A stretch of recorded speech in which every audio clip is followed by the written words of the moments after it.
이 세상을 살아가는 동안에 나의 힘을 의지할 수 없으니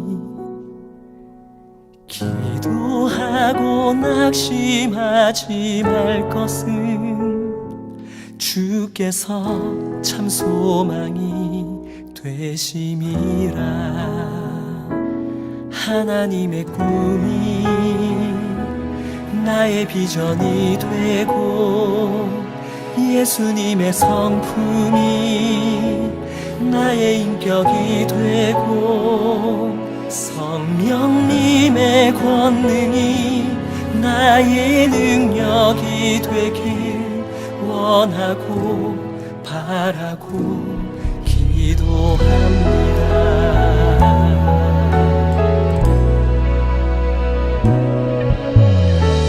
세상을 살아가는 동안에 나의 힘을 의지할 수 없으니 기도하고 낙심하지 말 것을 주께서 참 소망이 되시리라. 주의 길을 걸어가는 동안에 세상에 거두지할 수 없으니 감사하고 낙심하지 말 것을 주께서 참 기쁨이 되시니라. 하나님의 꿈이 나의 비전이 되고 예수님의 성품이 나의 인격이 되고 성령님의 권능이 나의 능력이 되길 원하고 바라고 기도합니다.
비전이 되고 예수님의 성품이 나의 인격이 되고 성령님의 권능이 나의 능력이 되길 원하고 바라고 기도합니다. 하나님의 꿈이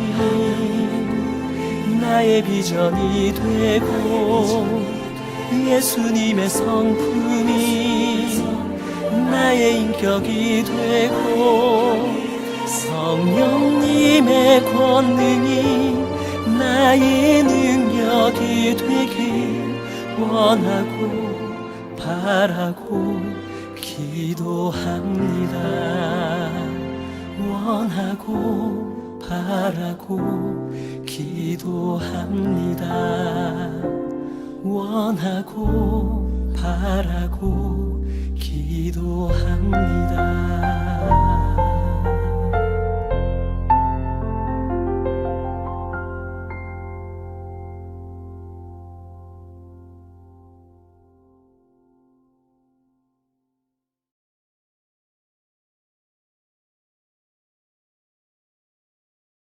출애굽기 32장 30절에서 35절 말씀을 가지고 생명을 건 모세의 기도라는 제목으로 여러분들과 말씀을 나누기를 원합니다. 기도라는 것은 하나님을 하나님 되게 하는 것입니다. 하나님을 기도의 대상으로 인정하는 것이며 그분이 우리의 기도를 들으신다라는 능력자임을 내가 믿는 행위가 기도입니다. 종교개혁자 칼빈은 하나님이 모든 것을 알고 계시기 때문에 기도할 필요가 없다라고 하는 것은 매우 잘못된 일이라고 말했습니다. 칼빈에 의하면 우리는 필요할 때 기도함으로써 겸손해지고 기도한 것을 받을 때에 감사하게 되고 기도함으로써 하나님과 교제할 수 있다고 말을 했습니다. 기도할 수 있고 나를 위해서 누군가가 기도해 준다는 것은 너무나도 큰 복일 수 있습니다. 더욱이 다른 사람을 위해 기도하는 것은 더할 나위 없는 복 중의 복입니다. 시편 90편에 보면 모세의 기도가 나와 있습니다. 거기서 모세는 인생의 무상함을 묘사하고 하나님 안에서 강건해지기 위한 기도를 합니다. 반면 오늘 본문에 나타난 모세는 백성을 위해 목숨을 걸고 기도합니다. 본문의 모세의 기도는 그가 이스라엘을 위해 기도한 두 번째 기도입니다.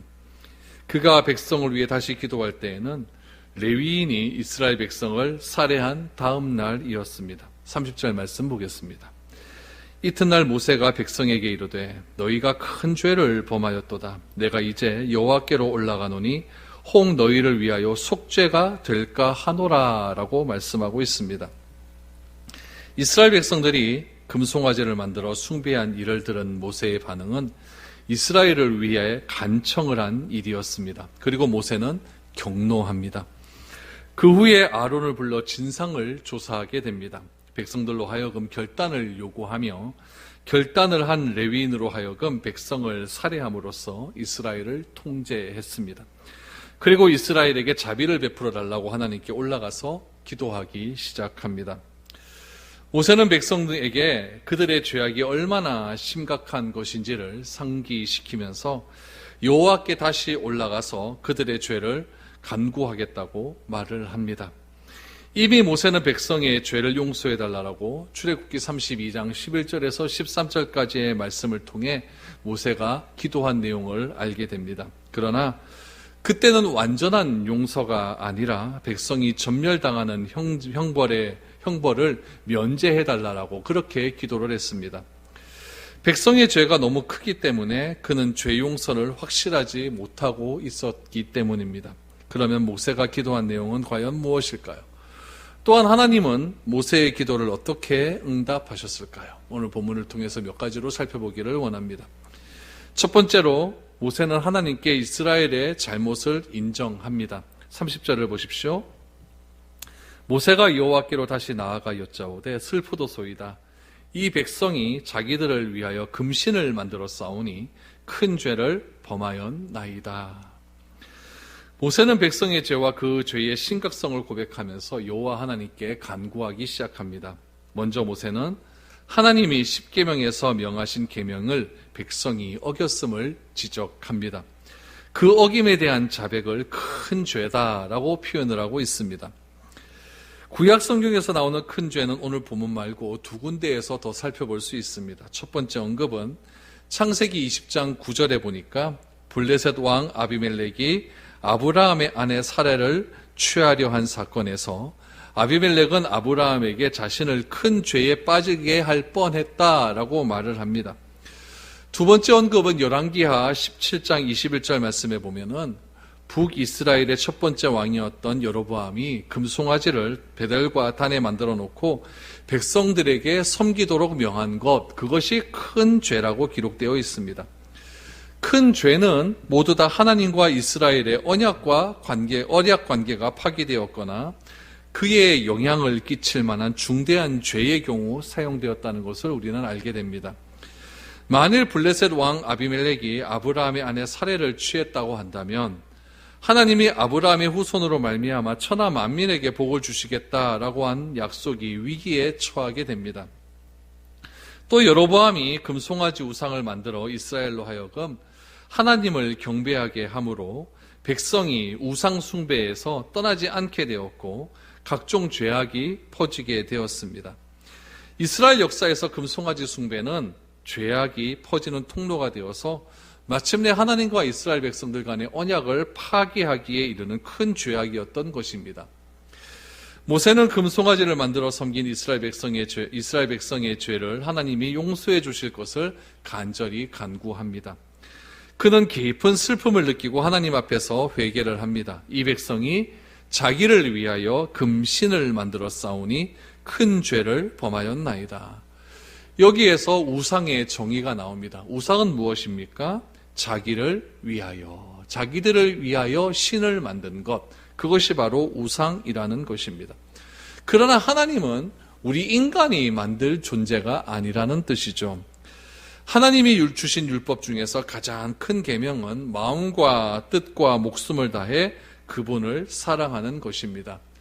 그런데 이스라엘 백성이 우상을 만들어 섬겼으니 이는 큰 죄가 아닐 수 없습니다. 하나님은 사람에 의해서 만들어진 존재가 아니라 스스로 존재하신 분이십니다. 그러므로 하나님은 우상이 아닙니다. 그러므로 하나님은 사람에 의해서 좌지우지될 분이 아니라는 이야기입니다. 회개란 무엇입니까? 죄를 인정하는 것에서부터 출발이 됩니다. 오늘날 많은 사람들이 자신의 죄를 인정하지 않으려고 합니다. 모른다고 하죠. 또한 기억에 없다라고 말을 합니다. 혹은 자신들이 지은 죄가 아니라고 말을 합니다. 그러나 회피한다고 해서 죄가 없어지는 것은 아닙니다. 자신의 죄를 솔직하게 인정하고 용서를 구할 때 하나님의 은혜를 경험할 수 있는 것입니다. 두 번째로 모세는 하나님께 생명을 걸고 기도합니다. 31절, 32절을 보십시오. 모세가 여호와께 다시 나아가 여짜오되 슬프도소이다. 이 백성이 자기들을 위하여 금신을 만들어 싸우니 큰 죄를 범하였나이다. 그러나 이제 그들의 죄를 사하시옵소서. 그렇지 아니하시오면 원하건대 주께서 기록하신 책에서 내 이름을 지워버려 주옵소서. 모세는 이스라엘 자손들의 죄가 송아지나 양의 제물로 사해질 수 없음을 알게 됩니다.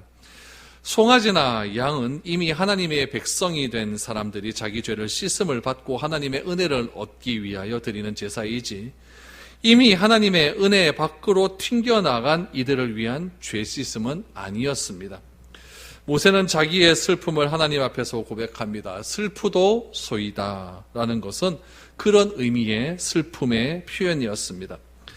모세는 하나님의 편에 서서 이스라엘 백성들의 구원을 위해 모든 수고를 다합니다. 10가지 재앙을 일으키기도 하고 어린 양을 잡아 유월절을 지냈으며 또한 홍해를 갈라서 그들을 이끌고 시내산까지 들어왔습니다. 그런데 이 모든 것들이 금송아지 사건을 통해서 다 쓸모가 없게 된 것입니다. 실컷 열심을 내어 데리고 와서 이제는 노예가 아니라 자유인이 되었다라고 선언을 했고 하나님의 백성이 되어 거룩한 백성이며 제사장 나라가 되었다라고 하는 언약까지 체결을 했습니다. 그런데 이들은 여전히 애굽 사람이었습니다. 여전히 노예였습니다. 이제 모세가 할 수 있는 것은 기도로 하나님의 은혜를 구하는 것뿐이라는 사실입니다. 그런데 어떻게 모세가 기도하고 있습니까? 32절을 보니까 그렇지 아니하시오면 원하건대 주께서 기록하신 책에서 내 이름을 지워버려 주옵소서. 모세의 기도는 만약 이스라엘의 죄가 너무 커서 용서할 수 없다라고 한다면 자기 이름도 하나님의 책에서 지워버려 달라라고 기도를 합니다. 모세의 자기 민족에 대한 사랑은 남달랐습니다. 그가 애초에 미디안으로 망명하게 된 이유도 동족을 핍박하는 애굽 사람 때문이었습니다. 자신을 향한 이스라엘 백성의 원망이 지나쳐서 한탄할 때도 있었지만 모세는 근본적으로 자신의 민족에 대한 사랑을 가진 민족의 지도자였습니다. 그래서 자신이 하나님의 버림을 받는다고 할지라도 민족을 살리고자 하는 마음이 너무나도 가득했던 것입니다. 하나님께로부터 이방인의 사도로 부르심을 받았던 바울은 사회적, 문화적 배경으로서의 유대인됨에 대해서는 그 모든 것이 그리스도를 아는데 방해가 된다면 배설물로 부를 정도로 철저한 그리스도인이 되었습니다. 그러나 그도 자신의 혈족인 유대인의 구원을 위해서는 자신이 그리스도에게서 끊어져 저주를 받는 더 좋다라고 말을 했습니다. 하나님을 너무나도 사랑했기에 백성을 사랑하는 모세의 마음과 바울의 마음이 그대로 전해져 옴을 알 수 있습니다. 모세와 바울의 고백은 그리스도에게서 끊어질 수 있다는 것이 아닙니다. 내가 망하고 내가 저주를 받는 한이 있다 할지라도 이 백성은 구원을 받아야 한다고 하는 절박한 심정에서 나오는 기도였던 것입니다. 실로 목숨을 건 기도였습니다. 고대 근동 아시아의 주요 도시에는 주민들의 호적을 기록한 책이 있습니다. 그 책에 이름이 등록되어 있지 않는다면 시민으로서 누려야 할 권리를 누리지 못하고 법적인 보호도 받지 못했습니다. 하나님께서 쓰신 책은 그분의 특별한 목적을 받을 만한 사람들의 명부를 지키는 것과도 같았습니다. 이와 같이 생명책은 시편 69편 28절에서도 등장을 합니다. 그들을 생명책에서 지우사 의인들과 함께 기록되지 말게 하옵소서. 하나님의 책에서 지워지는 것은 육신의 죽음을 의미하는 것입니다. 모세가 백성의 지도자로서 백성을 사랑한 사실은 그들을 위해서 기꺼이 죽으려고 한 데서 엿볼 수 있습니다. 그러나 하나님께서는 이스라엘의 범죄한 죄를 지나칠 수는 없었습니다. 왜냐하면 그들의 죄악이 여호와 하나님과 이스라엘이 교제할 수 있는 토대를 무너뜨렸기 때문에 그렇습니다. 그래서 하나님은 이 모세의 기도를 거절하십니다. 세 번째는 하나님께서 모세의 기도를 들으셨다는 사실입니다. 34절을 보십시오. 이제 가서 내가 내게 말한 곳으로 백성을 인도하라. 내 사자가 내 앞서 가리라. 그러나 내가 보응할 날에는 그들의 죄를 보응하리라. 인간이 다른 사람의 죄를 대신할 수 없기 때문입니다. 모세는 하나님의 말씀을 이스라엘 백성들에게 대언하는 사람이었습니다. 그러나 그도 어쩔 수 없는 사람이었습니다. 그래서 하나님은 모세 대신해서 여호와의 사자를 보내어 이스라엘 백성의 급한 뿔을 끄시겠다라고 말씀을 합니다. 그 여호와의 사자가 누구겠습니까? 바로 예수 그리스도이십니다. 그리스도께서 그들과 함께 하셔야 그들은 길을 잃어버리지 않고 안전하게 앞으로 나아갈 수 있게 되는 것입니다. 이스라엘 백성에게 다시 가장 중요한 것은 하나님이 다시 그들과 함께 하시는 것입니다. 그러나 하나님은 그들을 완전히 용서하신 것은 아니라고 말을 합니다.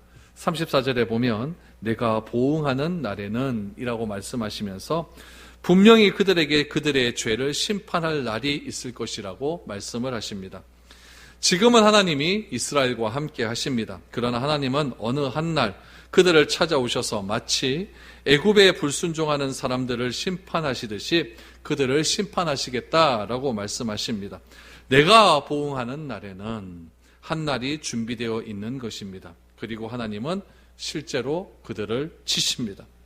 35절을 보십시오. 여호와께서 백성을 치시니 이는 그들이 아론이 만든 바 그 송아지를 만들었음이로라. 하나님께서 연병으로 그들을 치신 것 같습니다. 언제 그렇게 하셨는지, 그 재앙으로 말미암아 얼마나 많은 사람이 죽었는지 성경은 말하고 있지 않습니다. 그러나 하나님은 분명히 그들을 치셨고 많은 사람들이 심판을 받았습니다. 왜 하나님께서 모세가 생명을 걸고 기도함에도 불구하고 용서해 주시지 아니하셨을까요? 하나님은 공동체가 이런 식으로 한번 오염되기 시작하면 다시 회복하지 않는다는 것을 너무나 잘 알고 계셨기 때문에 그렇습니다. 우리는 우리 안에 부패한 기질을 가지고 있습니다. 이것이 완전히 썩는 데는 그리 오랜 시간이 걸리지 않습니다. 한순간에 거의 회복이 불가능할 정도로 썩기도 합니다. 하나님은 이스라엘 자손을 통하여 구원 계획을 이루시는 일을 계속하십니다. 그러나 그들 안에 썩은 부분까지 용납한 것은 아닙니다. 썩은 부분은 잘라내야 됩니다. 우리도 마찬가지입니다. 교회도 마찬가지입니다. 썩으면 잘라내야 됩니다. 성령께서 물론 죽은 교회도 말씀으로 다시 살려내십니다. 이것이 교회의 부흥입니다. 그러나 성령께서는 죽은 양심을 아주 굉장히 날카로운 칼로 도려내시며 그들의 모든 교만한 것과 악한 것을 버리시고 다시 죄인의 상태에 앉게 하십니다. 이런 고통스러운 회개가 있어야 교회가 다시 부흥하게 되며 은혜의 역사는 일어날 수 있는 겁니다. 하나님은 앞으로도 계속 교회를 통해서 하나님의 뜻을 이루어 가십니다. 그러나 말씀으로 살아나지 않는 교회는 버릴 수밖에 없습니다. 하나님은 병든 교회나 썩은 교회를 잘라내십니다. 그래서 우리는 하나님이 기회를 주실 때 스스로 결단해야 됩니다. 그러면 하나님의 축복과 부흥의 역사가 다시 한번 우리에게 충만하게 임하게 될 것입니다. 내가 하나님 앞에서 회개해야 될 것은 과연 무엇입니까? 무엇을 통해 하나님 앞에 회개의 기도를 드려야 될까요? 오늘 이 말씀을 통하여서 하나님께 철저하게 회개하시고 하나님께 간절히 나의 잘못된 부분을 회개함을 통해 하나님으로부터 죄 사함의 은혜를 놀랍게 경험할 수 있는 저와 여러분들이 될 수 있기를 축복드립니다.